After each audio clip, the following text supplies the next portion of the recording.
Hello, my name is Jessica Vitak, and I'm a professor and researcher at the University of Maryland. I run the Privacy Education and Research Lab, where we design games and other resources for children and families to develop their understanding of privacy and security concepts.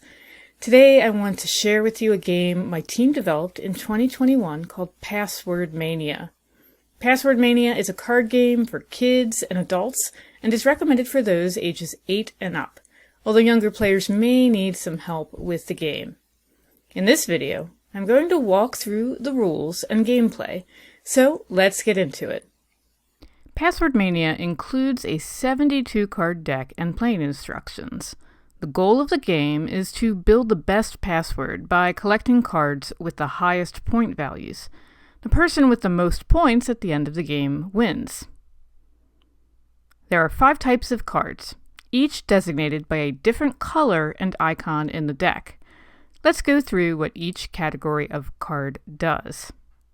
3 of the 5 categories of cards represent the 3 components of passwords. First is the length of the password. There are 24 length cards in the deck, more than any other category, and each length card specifies a number of characters to add to your password, ranging from 3 to 12 characters. You'll also note in the top right corner of each card is a point value, in this case ranging from 1 to 5. You get more points when your password has more characters, because longer passwords are more secure. Next, let's look at character cards. Characters in a password refers to when you use letters, numbers, special characters, or a combination. Some characters are better than others. For example, when you use letters in your password, each character is pulled from 26 options because there are 26 letters in the English alphabet. If you're only using numbers in a password, each character is pulled from just 10 options. The best option is to mix the type of characters you use, which is why a password with letters, numbers, and special characters is worth the most points. A final consideration for creating a password is the content. For example, one of the most common passwords is actually the word password, which would be very easy for someone to guess. In this category, you get more points for being more creative with the content of your password. For example, if your password is 4 random words, it's less likely someone could guess it. There's a popular comic strip that offers this advice with the example of a password using the words correct, horse, battery, staple. The password is long, which is good, and you can make up a story to help you remember the combination of words. On the other hand, there are many common traps people fall into with password content, and we've included several of these in the deck, including using your birthday, name, and pet's name.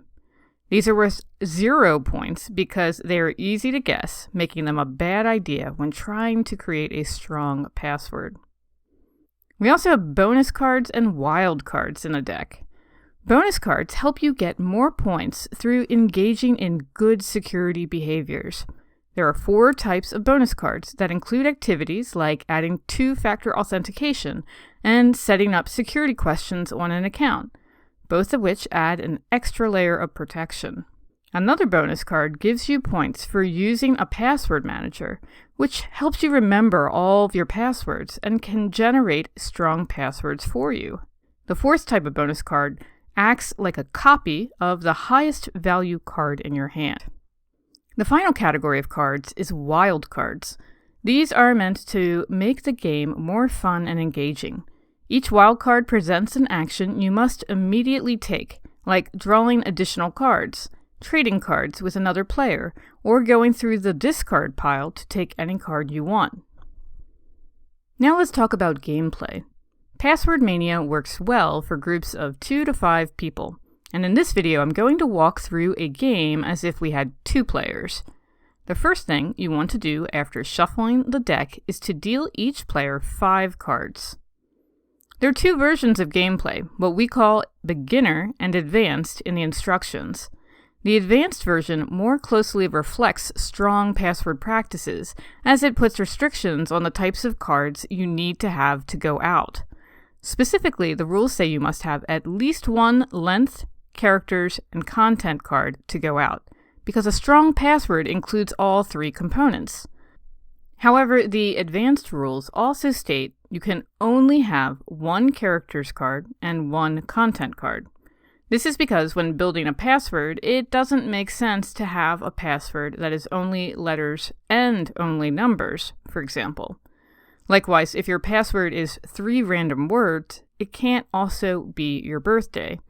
On the other hand, you can have multiple length cards because a password can always get longer. Because these rules are a bit complicated, we also offer the beginner version of the game, which might be more appropriate for younger children or for people playing the game for the first time. In this version, you can have any combination of 5 cards in your hand when you go out, and the person with the most points wins. Let's walk through some gameplay as if we were playing the advanced version. In a real game, you'd keep your cards to yourself, but for this demonstration, let's show the hands. Player A, in the top row, was dealt 1 length card, 2 content cards, a character card, and a bonus card. We can see that they currently have 14 points. It's a pretty good hand to start with, especially with that bonus card, but they probably want to get a better content card. Player B, in the bottom row, was dealt 2 length cards, 1 character card, 1 content card, and 1 wild card. If you're dealt a wild card in your starting hand, the rules state you play the wild card immediately upon your turn, then draw 2 cards from the deck and play as normal. Player B is starting with just 9 points, but they can potentially increase that score with the wild card. Player A starts the game by drawing a card. They draw a 2-point length card, which is not as good as the length card they have, but remember that you can have multiple length cards in your final hand. So player A keeps this card and discards their content card worth 0 points. Now it's player B's turn. The first thing they do is play their wild card, which states they pick a person and that person needs to hand over their best card. This game has just 2 players, so player A hands over their bonus card, then player B draws from the deck and discards. Player B has drawn another length card, so they decide to keep this one, which is worth 3 points, and discard the length card worth just 1 point. Now it's player A's turn again. They need to draw 2 cards because they only have 4 in their hand. They draw another bonus card, this one worth 5 points for adding security questions to their account. They also draw a wild card, and this one lets them pick a category of cards, and other players have to discard any cards in their hand. Player A knows player B has at least 1 bonus card, and it's worth a lot of points. So they announce that player B must discard any bonus cards in their hand. Now player B is down to just 4 cards in their hand, so on their turn, they draw 2 cards to get them back up to 6 cards before discarding. Player B gets lucky and gets a much better content card, this one worth 4 points, plus another length card. While most games will go on for multiple rounds, let's use this opportunity to talk about how the game ends. Player B's hand meets the requirements for going out. They have 3 length cards, 1 character card, and 1 content card. At this point, they have to decide if they think they have more points than player A. If they do, they can put their cards down and declare they're out. If they do that, other players get 1 more turn to improve their score before counting points. So let's say player B goes out. They have 17 points. Player A has 14 points, so they need 4 points to win. They draw a 3-point length card, but they need to discard one of their existing length cards, so they have at least 1 from each category. So they discard the 2-point length card. In a normal game, each player would then show their cards and tally their points. In this game, player B ends up winning 17 points to 15. When you're done scoring the game, you may want to try creating a password that fits the requirements listed on your cards. Of course, you shouldn't share your actual passwords, but this adds a fun element to the game. For example, player B's hand describes a password that is 19 characters long, includes letters, numbers, and special characters, and is 3 or more words long.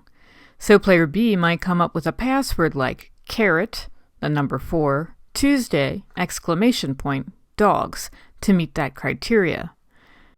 Player A's password should be 14 characters, use only letters, and have personal information with numbers or special characters. But wait, there's a contradiction here. In this case, let's follow the more complex password and make one that's mainly letters with some replacements per the content rule. Less than 3, my doggy Rufus, would meet these criterias, with us replacing the word love with the less than sign and 3, which looks like a heart. The instruction booklet that comes with the cards goes through several situations that might arise in the game.